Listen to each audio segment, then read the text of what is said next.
After yet another win the other night, with the Lakers beating Dallas and Luka Doncic getting revenge while doing it, moving to a record of 35-21, 14 games above 500, only 2 games away from the second seed, which they definitely are in reach of at this point, and then along with that, having the best record in the entire league dating back to January 15th, with the best defensive rating to go along with it, the Lakers are definitely playing well and don't really appear to have many worries or major needs with their team, but there's still one question left with their team, and that's simply, are they done making moves or not?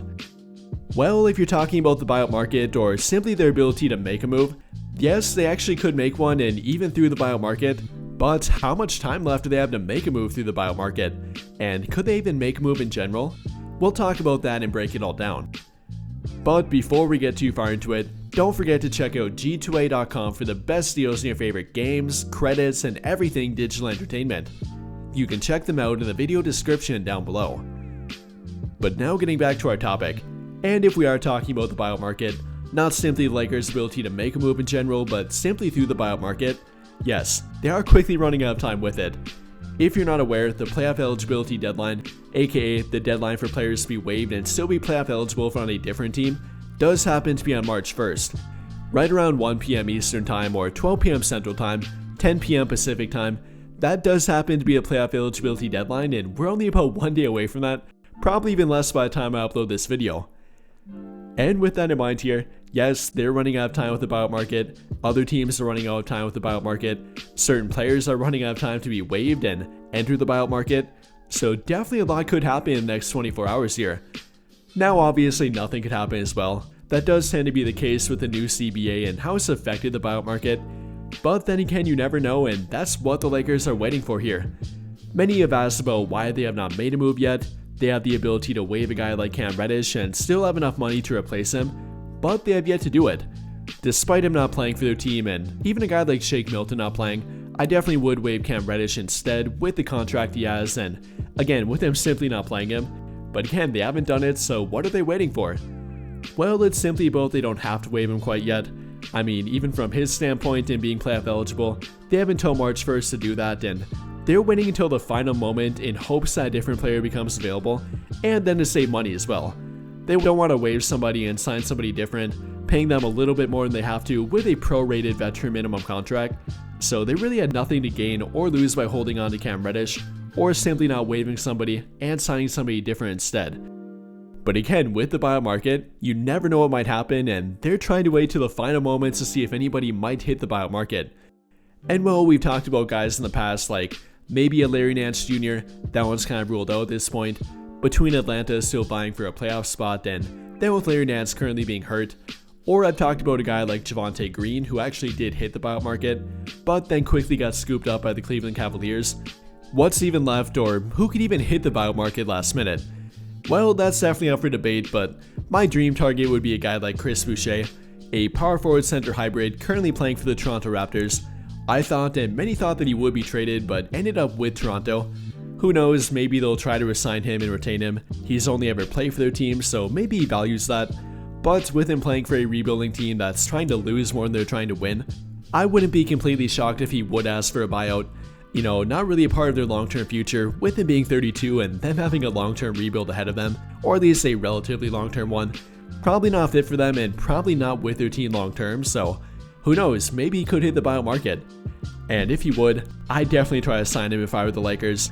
A good rim protector, a good switchable defender, kind of limited at power forward or center with his weight and what he can play at depending on the matchup, but between the defense, a good 3-point shooter, a good shot creator, a decent rebounder, and then on top of that, a good lob threat, I definitely think about it. He'd be great depth for their front court and really a dream target off the buyout market in my opinion. No, maybe not an absolute game changer, but for the buyout market and the current free agent market, there's not much out there, so he would be a really good addition in my opinion.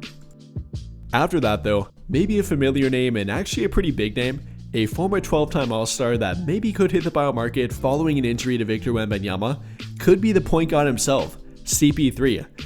Now I definitely don't see it incredibly likely to happen, but with the Spurs going down and again Wembanyama out for the season, they're probably trying to get worse and maybe be in the running for Cooper Flagg and try to get him through the draft lottery. I mean, that's how they got Tim Duncan about 2 decades ago.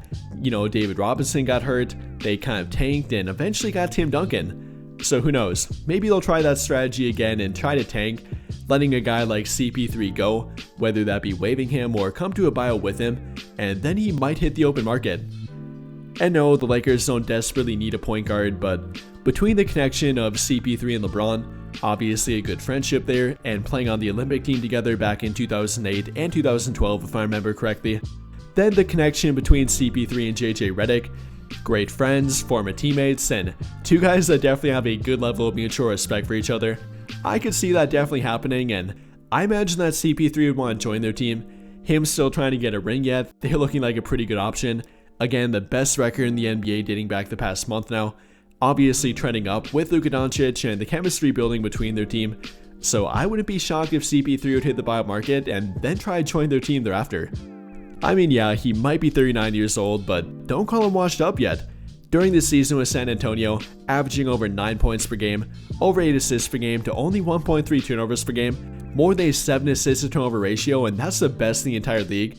4 rebounds per game, shooting over 35% from 3, with 41% field goal shooting.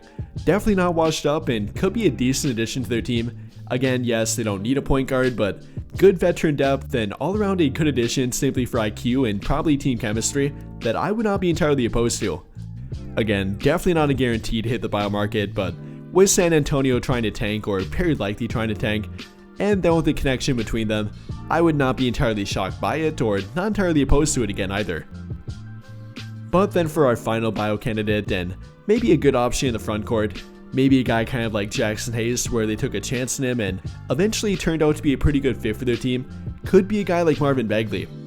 Now he has yet to play for the Memphis Grizzlies and they have yet to give any real indication that they will waive him, but up until this point, between the injury and not having played for them yet, maybe they might come to a conclusion that he'd be better off on a different team, and if that would happen, I'd be willing to take a flyer on him simply from the good offensive fit. Another good lob threat for their team.